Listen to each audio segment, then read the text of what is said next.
કેમ છો મિત્રો?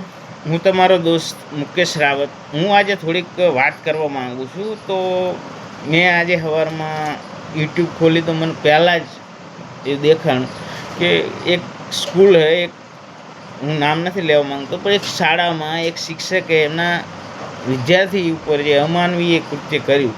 તો આના વિષયમાં એક આ ગંભીર સમસ્યા આપણે લોકો એને સામાન્ય ગણી જવા દઈએ, ગાલો એને કામ કર્યું, એને સજા પડી, એને સજા થશે, બરાબર. પણ જે બાળક ઉપર અત્યાચાર થયો હોય એના મગજમાં કેવી અસર પડશે એના વિષયમાં, આખી જિંદગી એને ભૂલી નહીં એ કંઈ. તો ખાસ જો આવા કિસ્સાઓ એક નહીં પણ રોજ એકાદ બે કિસ્સા તો સોશિયલ મીડિયામાં આવતા જ હોય. તો આવા બનવાનું કારણ શું હોય એ આપણે થોડીક વાત કરવી તમારી સાથે.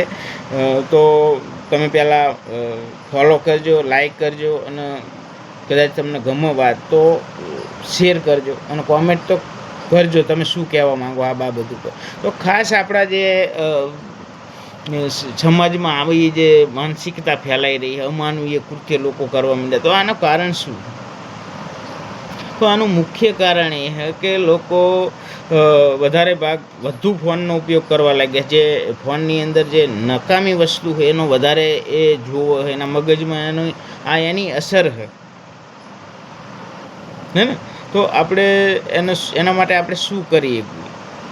તો ખાસ કરીને આપણે જો ફોનનો તમે ઉપયોગ કરો તો ફોનમાં જે સારી વસ્તુ હોય લેવો ને, પણ જે અમુક ખરાબ વસ્તુ હોય એનો તમે આ રીતે ઉપયોગ ના કરશો. એને જેટલું બને એટલું ઓછું જોવાનું રાખો, ના જોવો તો સારું ને. બીજું કે ધર્મ, આપણે લોકો ઘણા અત્યારે એવું વાત કરતા હોય કે ધર્મ આમ છે, ધર્મ આ બધું ખોટું છે, આ છે, બધી વાત તમે કરતા હોય, ઘણા લોકો એવું કરતા હોય. પણ ધર્મ એટલા માટે જરૂરી છે કે જ્યારે તમે ધ્યાન યોગ કરશો, આપણે એવું નહીં કહેતા કે તમે રોજ મંદિરે જાઓ, 5-5 કરોડના મંદિર બનાવો, ને એવી વાત નથી કરતા. પણ મંદિરે જવાની જરૂર જ નહીં. તમારે શરીરની અંદર જે ઈશ્વર છે એને તમે માનો, એને 5-10 મિનિટ તમે ધ્યાન કરો, તમારા વિચારો શાંત થશે ને. આ રીતે જે માણસો જે એના મન ઉપર કાબૂ નથી રાખી શકતા, એ ધ્યાનના લીધે એ લોકો મન ઉપર કાબૂ એમનું થઈ જશે ઓટોમેટિક ને.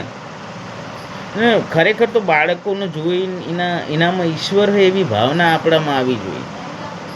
તો મને વિચાર થાય આવા શિક્ષકો જે ભણેલા ગણેલા હોય એમના આવા ખરાબ વિચારો બાળકોને જોઈને કઈ રીતે આવે એ વિચારવાનું.